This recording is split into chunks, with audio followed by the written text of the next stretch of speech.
তাদের উপরে সকালের শিশির যেমন, ঠিক সকালের শিশিরের মতো সেগুলো পড়ে। এরপরে সেখান থেকে হাজরে আসওয়াদ সে কালো পাথরটা হয়ে কূপের মধ্যে পড়তে গিয়ে আওয়াজ হচ্ছে ঝুম ঝুম।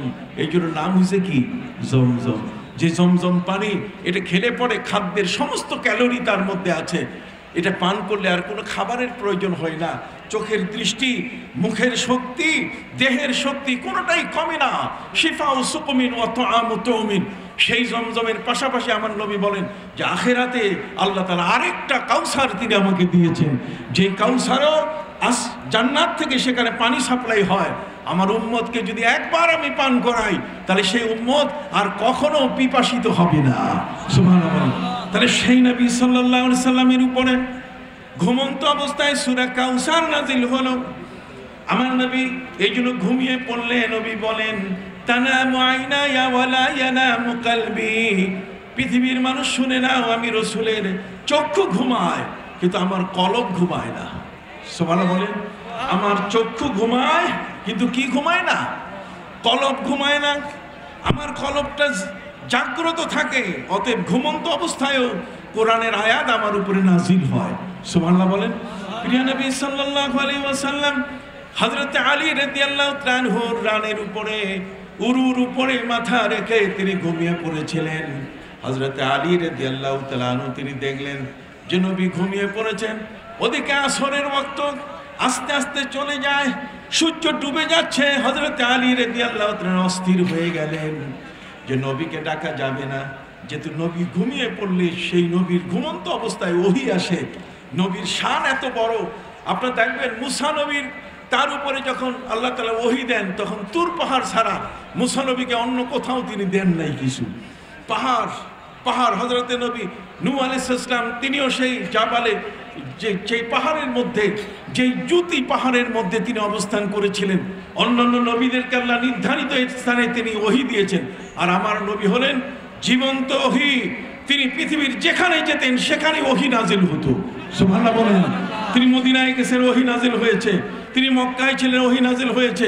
তিনি হেরা পর্বতে গেছেন, ওহী নাজিল হয়েছে। তিনি ঘুমিয়ে পড়েছেন, ওহী নাজিল হয়েছে। তার মানে আল্লাহর সাথে তার সম্পর্ক এত বেশি ছিল যে মদিনার জমিনে নবীর পাশে দেখা করার জন্য হযরত জিবরিল আমিন 24,000 বার এসেছেন 23 মাসে। কত মাসে? 23 মাসে নবীর কাছে আসছেন কতবার? তাহলে 24,000 বার যার কাছে জিবরাইল আসে, সেই নবীর দাম কি কম? আপনারা সবাই বলেন না, সেই নবীর মূল্য কি কম? সেই নবীর মর্যাদা কি কম? অতএব তার শান, তার মান, তার রিসালাতের সম্মান পৃথিবীর সর্বশ্রেষ্ঠ সম্মান। সাহাবায়ে কেরাম বুঝতেন। হযরত আলী রাদিয়াল্লাহু তাআলা নবীকে তিনি তুললেন না। ওদিকে আসরের সূর্য ডুবে যাচ্ছে, সূর্য ডুবে গেল। হযরত আলী এখন আসর পড়তে পারলেন না। সিদ্ধান্ত, আমাদের যদি সালাফি ওই সমস্ত নজদি মানুষ হতো, তারা কিন্তু সিদ্ধান্ত দিত যে আল্লাহর ইবাদত অবশ্যই আসরের নামাজ পড়তে হবে। নবীর মাথা তুলে দিয়ে আসরের নামাজ পড়তো।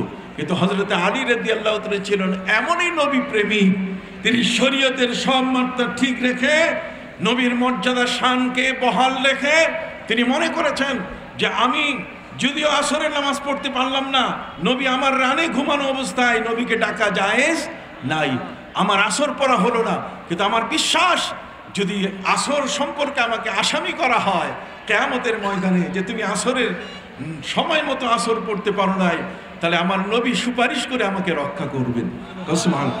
এই ছিল তাদের ভালোবাসা। সুবহানাল্লাহ বলেন। এ হলো তার কি ভালোবাসা। হযরত আলী রাদিয়াল্লাহু তাআলা আনহু সূর্য ডুবার পরে তিনি কেঁদে ফেললেন, তিনি আসরের নামাজ পড়তে পারেন নাই। হযরত আলীর চোখের পানি নবীজির যখন গাল মোবারকে পড়ল, নবীজির ঘুম ভেঙে গেল। প্রিয় নবী সাল্লাল্লাহু আলাইহি সাল্লাম ঘুম থেকে উঠে হযরত আলীকে জিজ্ঞাসা করলেন, আলী রে, মা ইউবুকিকা, কে তোমারে কাঁদালো? কেন তুমি কাঁদলে বলো? হযরত আলী রাদিয়াল্লাহু তাআলা বললেন, হুজুর, আমি আসরের নামাজ পড়তে পারি নাই। এ তো আল্লাহর ফরজ, আল্লাহ আমাকে ফরজ হিসাবে দিয়েছেন। আপনি ঘুমিয়ে পড়েছেন, ঘুমন্ত নবীকে ডাকা জায়েজ নাই। নবীজি, এ কারণে আমি তো আসরের নামাজ পড়তে পারি নাই। আল্লাহর নবী বলেন, পরকালের অপেক্ষায় থাকার প্রয়োজন নাই, এখনই আমি সূর্যকে বলে দিচ্ছি, হুকুম করতেছি, সূর্য আবার আসর হয়ে যাবে, তুমি আলী আসরের নামাজ পড়ে নেবে।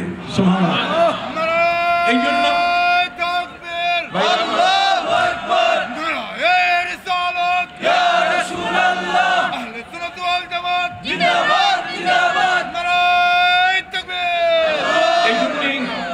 আমাদের প্রিয় নবী সাল্লাল্লাহু আলাইহি সাল্লাম ছিলেন এত বড় ক্ষমতার অধিকারী। নবীজি বললেন, সূর্য তুমি আসর হও। সূর্য কি হয়ে গেল? আবু জাহাল বলেছে, নবী বলেন তো হাতের মধ্যে কি? নবীজি বলেন, চাচা হাতের মধ্যে পাথর। চাচা বলছেন, এবার ধরা খেয়েছো, হাতের মধ্যে তো আমার বড়ই, এটা পাথর হয় কিভাবে? কয়, খোলেন না হাতটা দেখি। সুবহানাল্লাহ বলেন। আবু জাহাল বলছে, এভাবে খুলবো না, আরো লোক দরকার। আমার নবীজি বলেন, হ্যাঁ আমিও তো চাই অনেক মানুষ দেখুক যে আপনার হাতে বড়ই নয়, বরং সেটা পাথর। সম্মানিত সুধী, যখন এই আবু জাহাল লোকের সম্মুখে হাতের মুষ্টি খুলল, হাতের মুষ্টি খোলার সাথে সাথে দেখলো হাতে বড়ই নাই, সব কি হয়ে গেছে? পাথর। বলতে হি कंकरी ला इलाहा बोल उठे, बोलते ही कंकरी ला इलाहा बोल उठे, नूरुन आला नूर, नूरुन आला नूर है। বলার সাথে সাথে হাতের বড়ই যার হুকুমে পাথর হয়, কথা বলেন, সেই নবী যার হুকুমে সূর্য আসর হয়ে যায়। কবি বলেন, ও পাথরোं के टुकड़ों को कलीमा पढ़ाना, इशारे से सूरज को वापस बुलाना, दरख्तों को अपना कदम पे झुकाना, ये हुकूमत नहीं है तो फिर और क्या है। সুবহানাল্লাহ বলেন। সেই নবীর আমরা উম্মত, আমরা কি আলহামদুলিল্লাহ জোরে বলবো না? সেই নবীর উম্মত, এই নবীর সাথে যার ভালোবাসা যত বড়, আল্লাহর কাছে তার মর্যাদা তত বড়। এই নবীর সাথে দুশ্মনী যার যত বেশি, আল্লাহর দুশ্মনী তার সাথে তত কি বেশি। আল্লাহ ওই ব্যক্তিদেরকে ছাড়েন নাই যারা আমার নবীর সাথে বেয়াদবি করেছে। উহুদের ময়দানে নবীজির দান্দান মোবারকে যে লোকটা তীর মেরেছিল, বহু গবেষণার পরে খুঁজে বের করেছি আমি, সেই লোকটির নাম হলো আব্দুল্লাহ ইবনে কামা। নাম কি? আব্দুল্লাহ ইবনে কামা, যে নবীজির দান্দান মোবারকে তীর মেরেছে। এই লোকটা কি ভালো মানুষ? হাত উঁচু করে বলেন, ভালো মানুষ কি? তাহলে নবীজি তার দাঁতের মধ্যে যে লোকটা তীর মারলো, নিশ্চয়ই সে ভালো মানুষ না। আল্লাহ বলেন, ইন্নাল্লাযীনা ইউযুনাল্লাহা ওয়া রাসূলাহু লানাহুমুল্লাহু ফিদ দুনিয়া ওয়াল আখিরাহ ওয়া আ'আদ্দা লাহুম আযাবাম মুহিনা। আল্লাহ বলেন, যারা আমি আল্লাহ এবং আমার রাসূলকে যারা কষ্ট দেয়, আমি তাকে দুনিয়া আখিরাতে ছাড়ি নাই। এই দুষ্ট দুরাচার আব্দুল্লাহ ইবনে কামা উহুদের ময়দানে আমার নবীর দান্দান মোবারকে তীর মেরেছিল, যার তীরের আঘাতে নবীজির গোটা দেহ রক্তাক্ত হয়ে গেছিল। সেই নবী সাল্লাল্লাহু আলাইহি ওয়াসাল্লাম তার সাথে এই দুর্ব্যবহার করার কারণে, তার সাথে দুশ্মনী করার কারণে আল্লাহ তাআলা আজ পর্যন্ত এই আব্দুল্লাহ ইবনে কামার বংশধর যারা আছে, তার বংশের যত লোক আছে, আল্লাহ কারো দাঁত উঠতে দেন নাই, নিষেধ করে দিয়েছেন। ওই বংশে যারা জন্ম নিবে তাদের কারো দাঁত উঠবে না। সুবহানাল্লাহ বলেন। কি উঠবে না বলেন? দাঁত উঠবে না। অতএব আল্লাহর সাথে বেয়াদবি করলে আল্লাহ যা বলবেন তাই হবে। নবী হচ্ছেন শরীয়তের প্রবক্তা, তিনি যা বলেন তাই, এটাই শরীয়ত। যারা বলেন এটাই কি শরীয়ত, আমরা এগুলো কি করি? বিশ্বাস করি। যেমন বর্তমান সময় এই যে ইসরায়েলের আক্রমণ চলছে ফিলিস্তিনি মুসলমানদের উপরে, আমাদের সেই বাইতুল মুকাদ্দাস মসজিদে আকসা পবিত্র মেরাজের সময় আমার নবী 1,24,000 অথবা 2,24,000 নবী নিয়ে যেখানে তিনি ইমামতি করেছিলেন, যেখানে নবীর আপ্যায়ন হয়েছে দুধের শরবত দিয়ে, সুবহানাল্লাহ বলেন, যেখানে অসংখ্য গণিত নবীর আগমন ঘটেছে, আমার আল্লাহ বলেন, সুবহানাল্লাযী আসরা বিআবদিহি লাইলাম মিনাল মাসজিদিল হারাম ইলাল মাসজিদিল আকসাল্লাযী বারাকনা হাওলাহু লিনুরিয়াহু মিন আয়াতিনা ইন্নাহু হুয়াস সামিউল বাসীর। এমন একটা জায়গায় আমার নবীকে নিলেন, যেই জায়গা বাইতুল মুকাদ্দাস, এটা আমাদের কিবলা। নবীজি 7, 17 অথবা 16 মাস পর্যন্ত সেদিকে ফিরে নামাজ পড়েছেন। সুবহানাল্লাহ বলেন। অতএব সেই কাবার দিকে ফিরে যেমন পেশাব পায়খানা করা যায় না, বাইতুল মুকাদ্দাস মসজিদে আকসার দিকে অনুরূপভাবে কখনো বাথরুম করা যায় না। আমরা সম্মানের জাতি, আমরা সম্মান করতে জানি, আমরা কাবাকে সম্মান করি। কাবা এখান থেকে 4500 কিলোমিটার দূরে। আমরা কাবার দিকে পা করে কখনো ঘুমাই না। আমাদের কোনো লোক যদি মারা যায়, তাহলে কাবার দিকে পা করে তাকে আমরা কখনো দাফন করি না।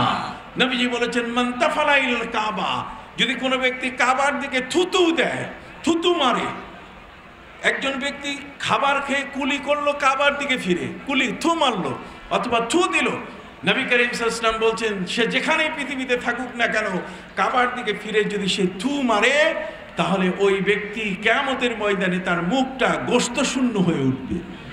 সম্মানিত সুধী, অতএব কাবার সম্মান এত বড়, কাবার দাম এত বড়, কাবার মর্যাদা এত বড়।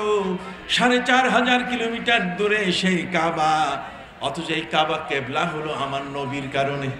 যদি বলি কাবা কেবলা হয়েছে কার কারণে? নবীজি 16-17 মাস সেই বাইতুল মুকাদ্দাস ফিলিস্তিনের দিকে ফিরে নামাজ পড়ছিলেন উত্তর দিকে, আর বারবার তিনি আকাশের দিকে তাকাইয়া মাথা নিচু করেন। আমার আল্লাহ তো জানেন নবী কি বলতে চান, কিন্তু নবীর আদব ছিল অনেক বড়, নবী মুখে কিছু বলতেন না। আমার আল্লাহ বলেন, কাদ নারা তাকাল্লুবা ওয়াজহিকা ফিস সামা ফালানুওয়াল্লিয়ান্নাকা কিবলাতান তারদাহা। হে নবী, সারা পৃথিবীর সমস্ত নবী রাসূল আমি আল্লাহকে খুশি করেছে, আর আমি আল্লাহর দায়িত্ব হলো আপনাকে খুশি করা। সুবহানাল্লাহ বলেন। তাহলে আল্লাহ যেই নবীকে খুশি করার দায়িত্ব নিয়েছেন, সেই নবীর দাম কি কম? তাকে সম্মান করতে হবে কিনা? এই জন্য আমরা দাঁড়িয়ে ইয়া নবী সালাম আলাইকা বলি। কিন্তু মৌলভী সাহেব বলছে যে আত্তাহিয়াতু তাশাহুদ পড়ার সময় আসসালামু আলাইকা আইয়ুহান নবী ওয়া রাহমাতুল্লাহি ওয়া বারাকাতুহু বসে বসে নবীকে তখন সালাম দেই, তখন তো দাঁড়াই না। এই মৌলবী লেখাপড়া করে নেই। তাশাহুদ বসে বসে পড়তে হবে, তাশাহুদ বসে বসে পড়তে হবে, এটা ওয়াজিব। এটা কি কাজে ওয়াজিব আমলের সাথে সংযুক্ত। আর আমরা নবীকে সালাম দেওয়ার বিষয়টাকে মুস্তাহসান মনে করি, এটা মুস্তাহাব মনে করি। এটা এমন একটি বিষয় যে আমার নবী সাল্লাল্লাহু আলাইহি সাল্লাম তিনি হায়াতুন নবী। দুনিয়ার মধ্যে আমি আগেই বলেছি, জগতের যত নবী এসেছেন সকল নবীর রিসালাত রাসূল হওয়া, তাদের যে পদবি ছিল, তারা যে নবী ছিলেন, তাদের নবুয়ত, তাদের রিসালাত সবকিছু বাতিল হয়েছে তাদের ইন্তেকালের সাথে সাথে অথবা ঊর্ধ্বাকাশে উঠার সাথে সাথে। কিন্তু আমার নবী সাল্লাল্লাহু আলাইহি সাল্লাম যখন তিনি মায়ের পেটে, তখনও রাসূল। জোরে বলেন সুবহানাল্লাহ। যখন তিনি মায়ের পেটে তখনও কি? যখন তিনি শিশু তখনও কি? রাসূল। বলেন, তখনও তিনি রাসূল। যখন তিনি যুবক তখনও কি? রাসূল। যখন তিনি 40 বছর তখনও তিনি রাসূল। যখন তিনি 50 বছর তখনও তিনি রাসূল। 53 বছর মক্কার জমিনে তখনও তিনি রাসূল। মদিনার জমিনে 63 বছর পর্যন্ত তখনও রাসূল। নবী যখন ইন্তেকাল করলেন তখনও রাসূল। নবীজিকে রওজা মোবারকে যখন রাখা হলো তখনও রাসূল। নবীজি এখনো রওজা মোবারকে রাসূল, কিয়ামতের ময়দানেও তিনি রাসূল, তিনি জান্নাতেও রাসূল। আল্লাহ তাআলা তাকে যে উপাধি দিয়েছেন সেই উপাধি কখনো কাটবেন না। সুবহানাল্লাহ বলেন। সেই নবীর দাম কি কম? জোরে বলেন, সেই নবীর মূল্য কি কম? অতএব সম্মানিত সুধী বন্ধুরা আমার, আজ এ লক্ষ জনতার মাঝে মুসলিম জনতা, আপনারা যারা এখানে এসেছেন, আমি আপনাদের কাছে বিনয়ের সাথে বলবো, আমার নবী সাল্লাল্লাহু আলাইহি সাল্লামকে যারা ভালোবেসেছেন, আমরা তাদের অনুসরণ করব।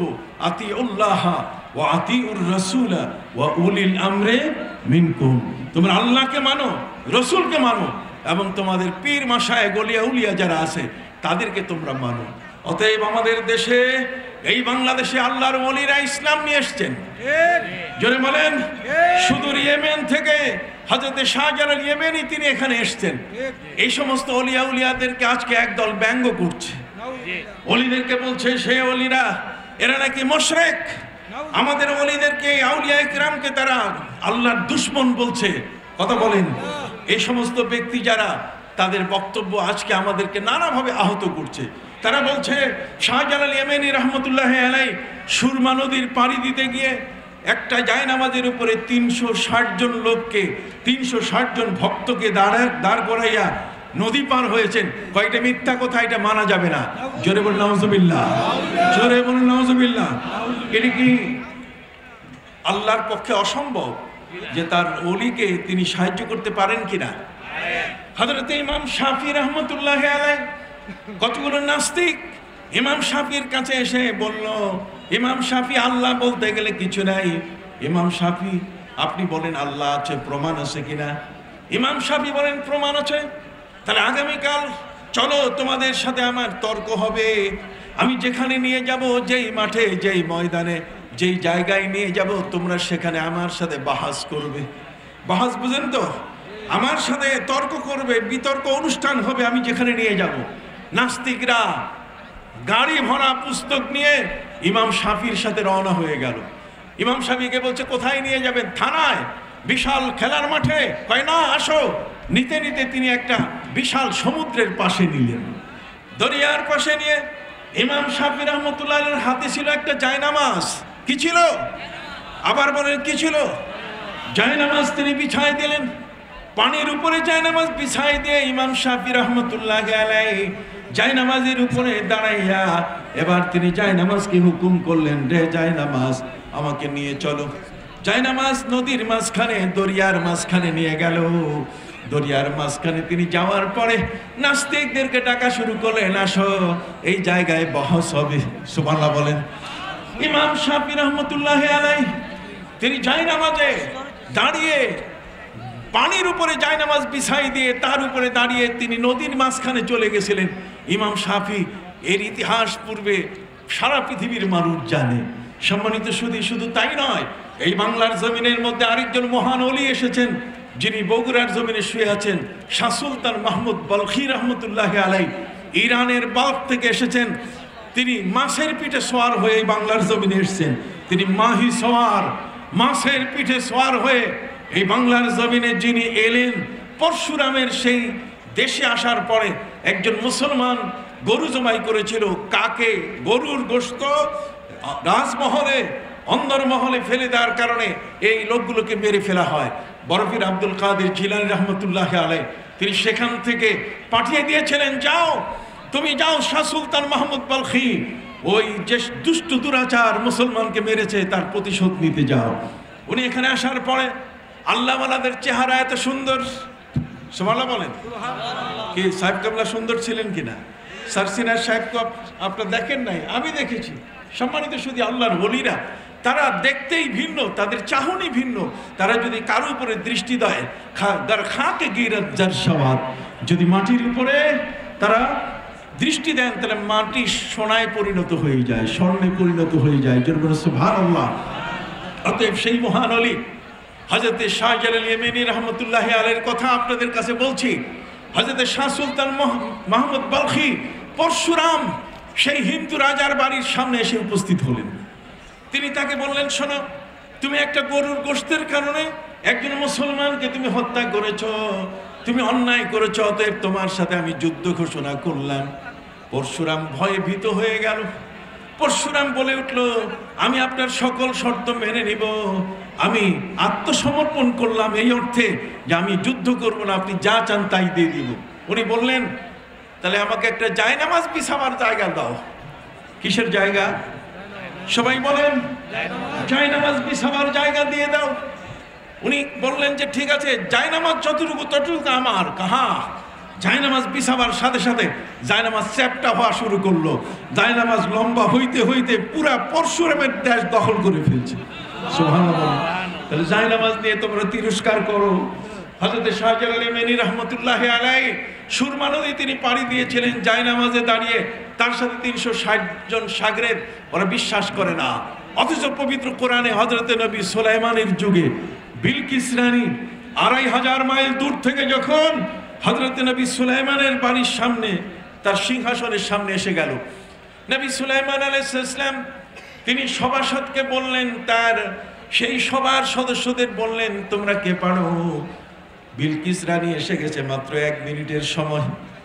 1 মিনিটের এই সময়ের চেয়ে কম সময়ে কে আছো তোমরা এখান থেকে? বিলকিস রানীর বিশাল সংসদ ভবন, তার নিজের বাসভবন, তার কাচারি, যেখানে সে থাকতো, যেখানে সে অবস্থান করত, তার দেশের ওই বাড়িঘর, ঠিক এমনি করে তার পুরা সংসদ বালাখানা কে এনে দিতে পারবে বলো? হযরতে নবী সুলাইমান আলাইহিস সালামের সামনে একজন ভূত, একটা জিন দাঁড়িয়ে বলছে, আমি এনে দিতে পারি আপনাকে, কাবলা আন তাকুমা মিন মাকামিক, আপনার চোখ মানে এর মধ্যে চেয়ারের থেকে বসে উঠা পর্যন্ত যতটুকু সময়, এর মধ্যে আমি এনে দেব। নবী সুলাইমান বলছেন, না, এর চেয়ে কম সময় এনে দিতে হবে, যেহেতু 1 মিনিটেরও কম সময় আছে। সে কাছে চলে আসছে, তার এই বালাখানা সংসদ ভবন কে এনে দিতে পারবে? আজকের বাংলাদেশের শেরে বাংলা নগরে যে সংসদ ভবন আছে, আমরা ইচ্ছা করলে এখানে সহজে আনতে পারবো? সারা দুনিয়ার মানুষ যদি রশি লাগাইয়ে টান দেয় তবু আসবে না? আসবে। কিন্তু হযরত নবী সুলাইমান তিনি প্রস্তাব করলেন, বিলকিস রানী মাত্র আর 1 মিনিট আছে আমার দরবারে পৌঁছে যাবে, অতএব 1 মিনিটের আগে কে আছো? বিলকিস রানীর পুরা সংসদ ভবন, তার বালাখানা, তার কাচারি, তার বাসভবন কে তোমরা এনে দিতে পারবে বলো?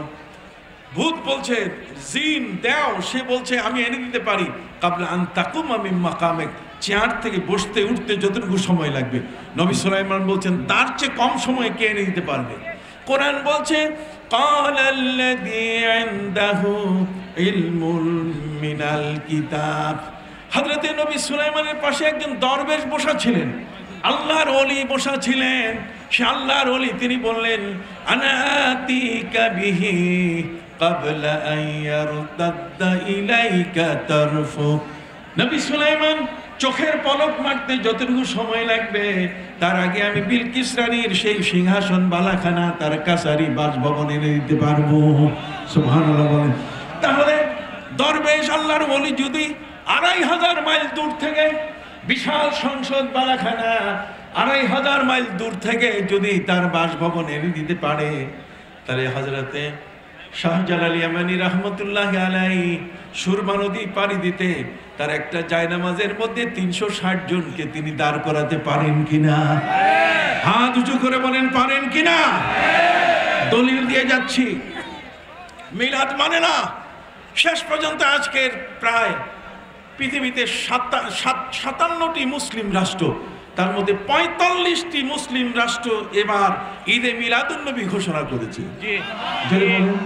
সারা পৃথিবীতে আপনার পত্রিকায় দেখেছেন, আপনারা এই সমস্ত মেসেজগুলোতে আপনারা দেখেছেন, বার্তাগুলোতে আপনারা দেখেছেন যে সেখানে প্রতিটি দেশের সেই ওয়াকফ মিনিস্ট্রি, ধর্ম মন্ত্রণালয়, আমার দেশ বাংলাদেশের ধর্ম মন্ত্রণালয় পর্যন্ত ঈদে মিলাদুন্নবী সাল্লাল্লাহু আলাইহি ওয়াসাল্লাম পালন করার ব্যাপারে প্রজ্ঞাপন জারি করেছে।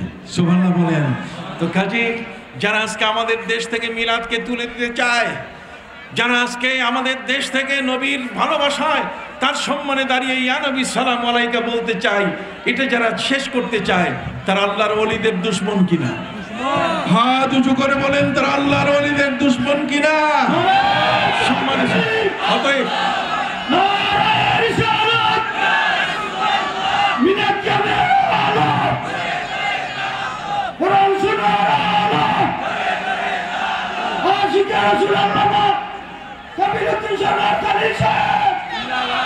এই জন্য ভাইরা আমার, এই জন্য আমি আপনাদের খেদমতে বলতে চাই, এই দেখেন, আমি কিন্তু বই লিখেছি। আজকে আপনাদের মাঝে আমি আছি, একদিন হয়তো শুনবেন আমি নাই, দুনিয়া থেকে বিদায় নিয়েছি, কিন্তু বই লিখে দিয়ে গেলাম।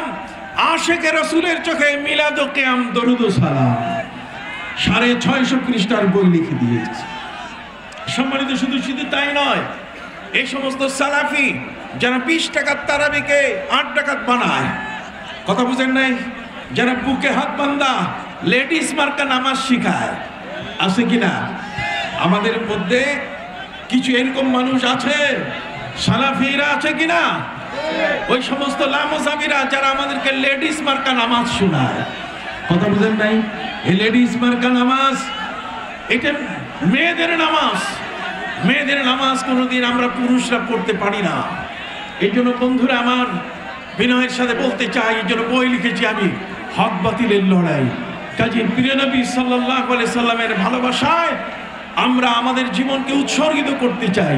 কাজে আসুন প্রিয় নবীকে একটু দাঁড়িয়ে একটু সালাম দেই, দেখিনি ইমানের জজবা। ইয়া নবী সালাম আলাইকা, ইয়া রাসূল সালাম আলাইকা, ইয়া হাবিব সালাম আলাইকা, সালাওয়াত।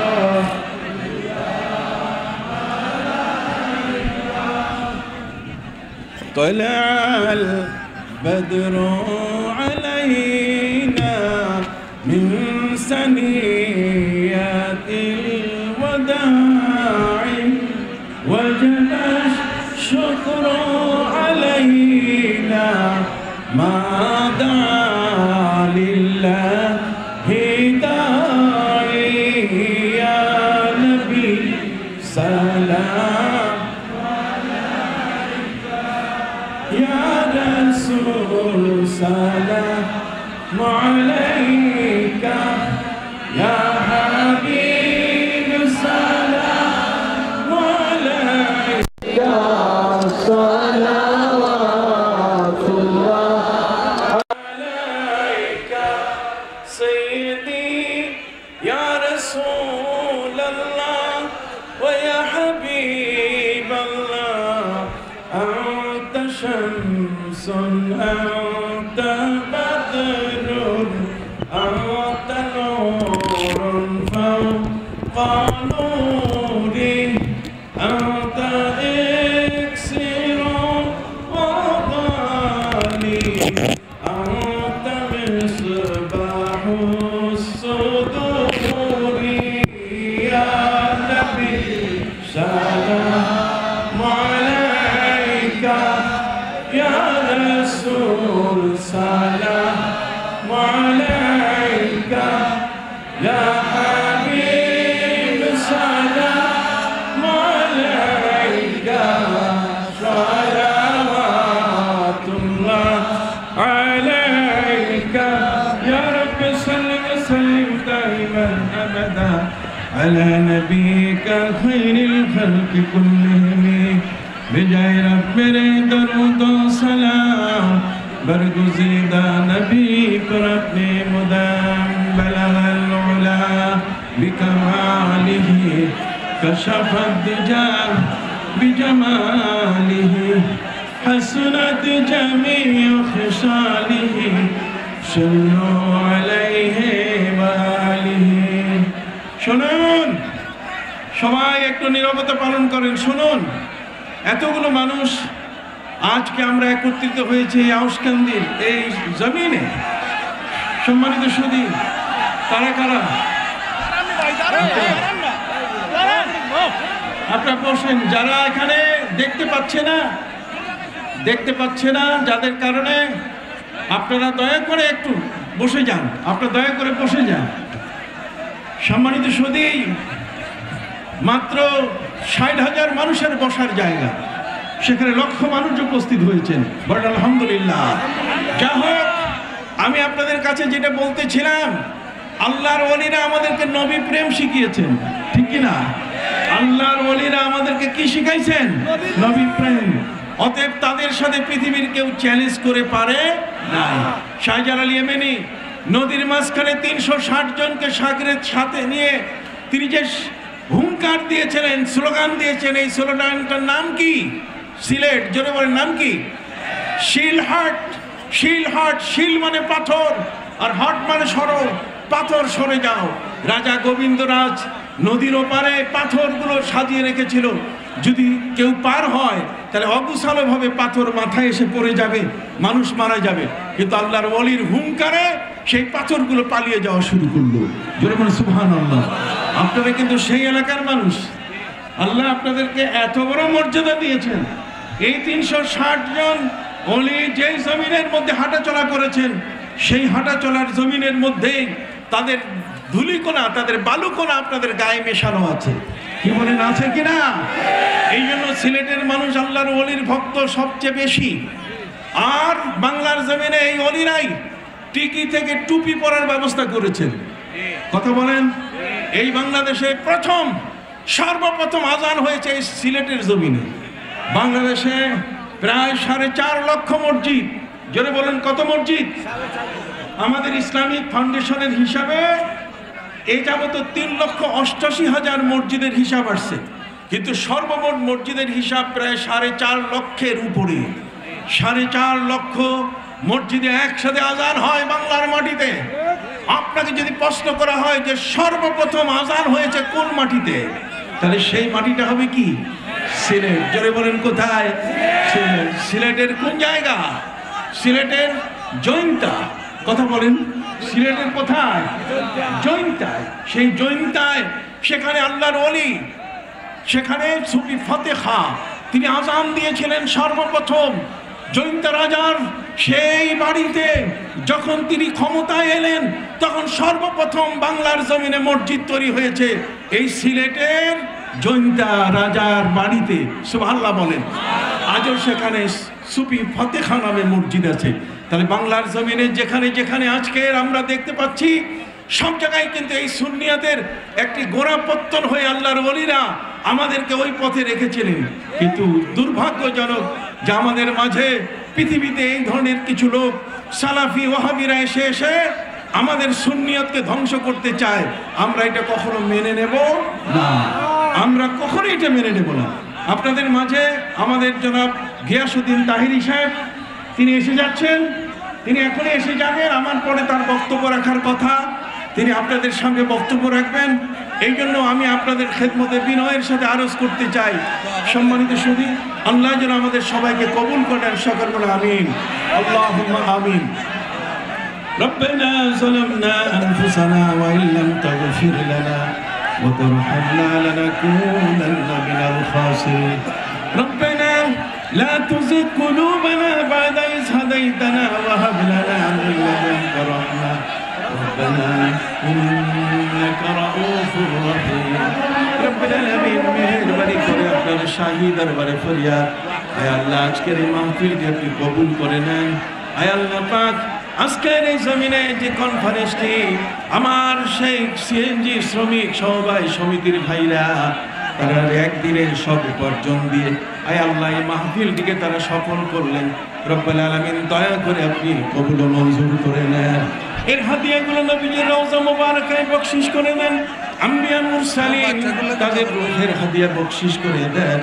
আয় আল্লাহ হযরত শাহজালাল ইয়ামানি শামদ্দুল শাহ আলী শাহ পড়ান, আল্লামা সাহেব কেবলা ফুলতলি সহ আয় আল্লাহ বাংলার জমিনে সরসিনা ফুরফুরা জোনপুরি যত পীর মাশায়েখ সকলের রূহের হাদিয়া বকশিশ করে দেন। এলাকার যত মুর্দেগান আল্লাহ তাদের রূহের হাদিয়া বকশিশ করে দেন। খাস করে আমাদের ছোট ছোট বাচ্চারা, আজকে যুবকরা, এখানে বয়স্ক মুরব্বী যারা এসছেন, আল্লাহ সবাইকে আপনি কবুল করে নেন।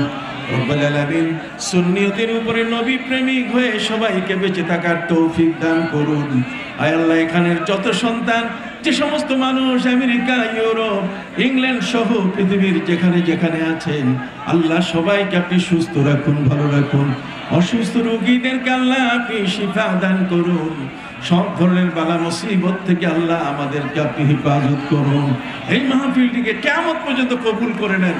এই সিএনজি ড্রাইভাররা যারা টাকা দিয়েছে, আল্লাহ তাদের মা বাবা সবাইকে আপনি জান্নাতুল ফিরদৌস নসিব করে দেন।